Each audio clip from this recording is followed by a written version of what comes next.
Bonjour Adèle. Bonjour Van. Aujourd'hui, on va parler de communauté, de réseau et de comment entretenir la dynamique. Alors, est-ce que tu peux nous dire qui tu es, d'où tu viens et ce que tu fais ? Donc je m'appelle Adèle Gallet, j'ai 29 ans et donc je viens de Paris. Je suis l'une des rares à être née et élevée à Paris. Et j'ai monté ici il y a 3 ans et demi avec 3 amis une association qui s'appelle Ticket for Change.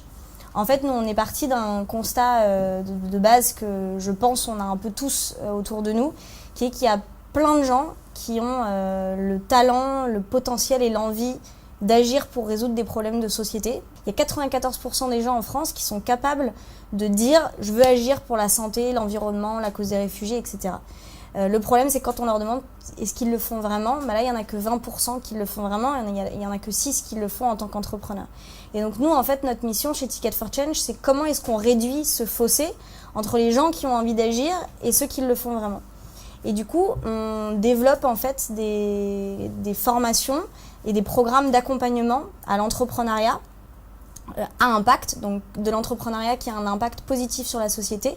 Et donc on aide des porteurs de projets, des personnes qui ont des idées d'entreprises sociales, d'associations, avec un impact local ou global.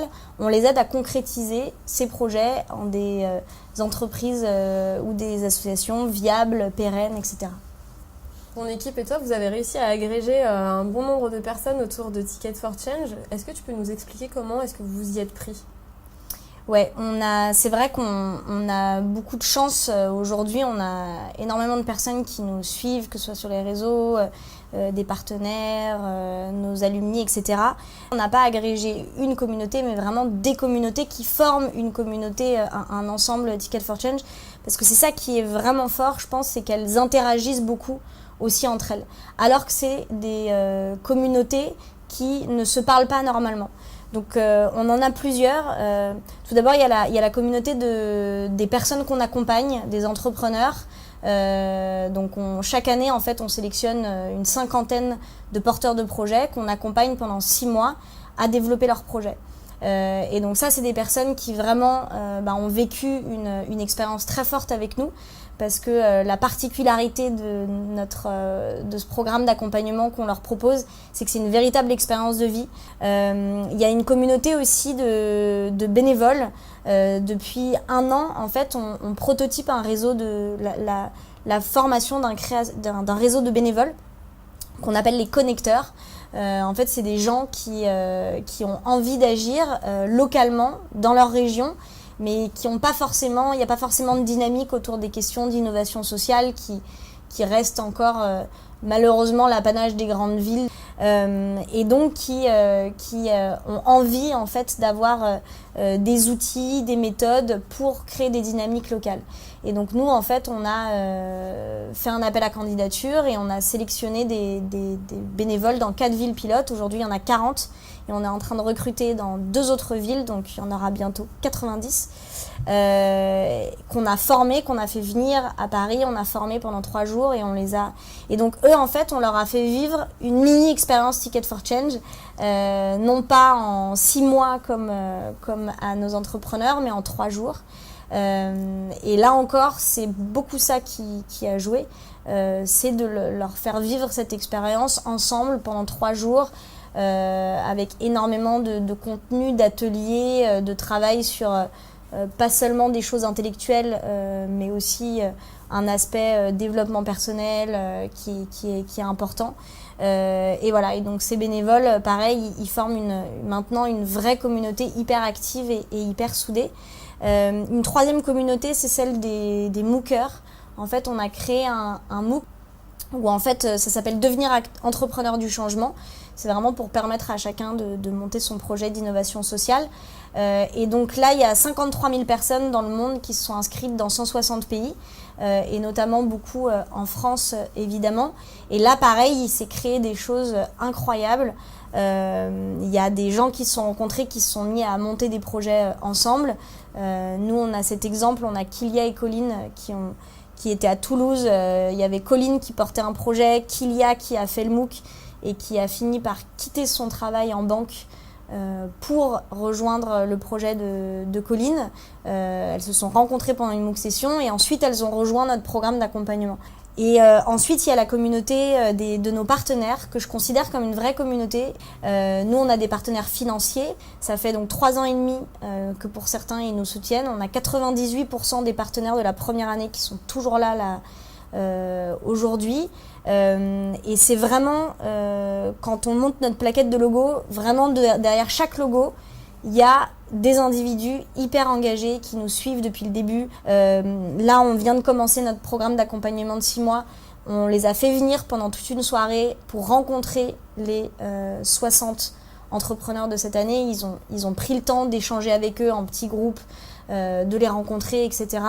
Et donc, il se crée vraiment des synergies hyper fortes. Donc, on a vraiment réussi à créer des liens hyper forts.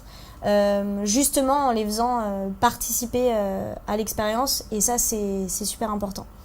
Voilà, donc nous on n'a pas une communauté, on a vraiment toutes ces communautés, et encore une fois elles interagissent énormément, c'est-à-dire qu'on a énormément de nos entrepreneurs alumni, donc qui sont passés par nos programmes, qui participent aux événements des connecteurs en région. Encore une fois, nos partenaires côtoient énormément nos entrepreneurs. Enfin, il y a plein de liens comme ça qui se créent. Les participants du MOOC viennent participent ensuite au programme d'accompagnement. Il y a plein de liens qui se créent, et c'est ça qui est important, je pense, c'est de faire parler ces gens qui d'habitude ne se parlent pas du tout ensemble pour créer une communauté qui dépasse un peu tous ces silos qui peuvent exister. Comment on s'y est pris Je pense qu'une des premières choses, c'est tout simplement d'avoir le culot, en fait, d'oser. Nous, on a fait appel à des gens dès la première année. On était 4 jeunes de 25 ans. On y allait au culot hyper souvent, quoi. On s'est démerdé pour trouver les mails de certaines personnes. On a envoyé une lettre à François Hollande pour qu'il soutienne, alors président de la République, pour qu'il soutienne le projet. On a fait pareil avec Macron l'année dernière. Et on a réussi à avoir dans notre premier programme d'accompagnement quelqu'un comme Emmanuel Faber, qui est DG de Danone, Pierre Rabhi, qui est un grand monsieur, le grand monsieur de l'agroécologie en France, Thierry Marx, chef étoilé, qui a monté une entreprise sociale autour de l'insertion par la cuisine. Voilà, des gens comme ça. Et la grande majorité de ces contacts, c'était du culot et de l'ambition. Je pense que ces gens-là, ils suivent parce qu'on leur propose un projet ambitieux. Et quel intérêt toutes ces personnes ont à rejoindre ces communautés ? Alors évidemment, ils ont plein d'intérêts différents selon les communautés, mais nous, on a un peu identifié des intérêts communs qui se retrouvent pour toutes ces communautés. Je pense que le premier, en fait, c'est agir, c'est-à-dire avoir un impact. En gros, toutes ces personnes, qui soient dans les grandes entreprises, que ce soit les entrepreneurs, que ce soit les bénévoles, en fait, ce qui leur importe et pourquoi ils nous rejoignent nous, c'est parce qu'ils veulent avoir un impact positif auprès d'autres personnes par leur action. Après, il y a, je pense, une dimension de rencontrer d'autres personnes qui vont pouvoir, en fait, les aider dans leur parcours et rencontrer des personnes qui partagent les mêmes valeurs. En fait, ils ont une même problématique, c'est la solitude. C'est qu'il se sent seul dans son entreprise à porter les projets autour du développement durable, etc. Et dans son village, il ou elle trouve personne qui partage ces valeurs-là, etc.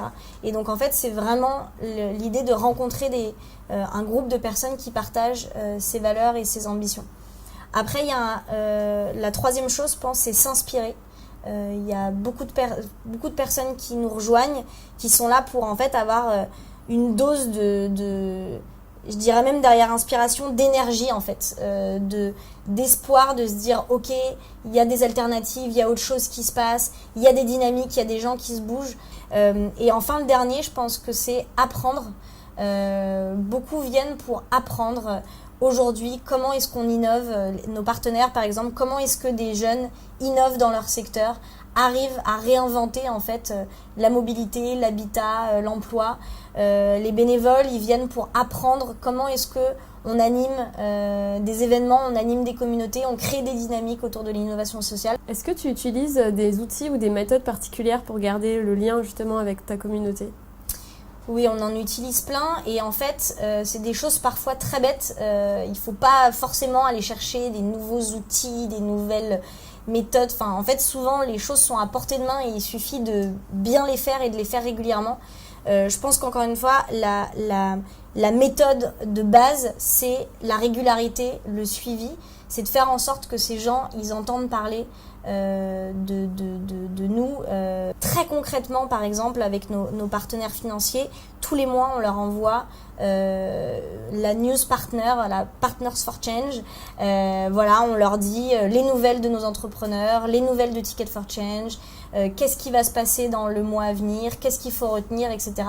C'est tout bête, mais ça permet de garder vraiment le lien et qu'ils se disent « Ah là là, ça avance !» Il y a plein de nouvelles choses qui se passent et du coup, ils ont envie de continuer. C'est un peu comme un feuilleton. On fait la même chose avec nos bénévoles, avec nos entrepreneurs. Une méthode, enfin en tout cas un élément hyper important pour garder sa communauté, c'est aussi d'avoir une personne référente.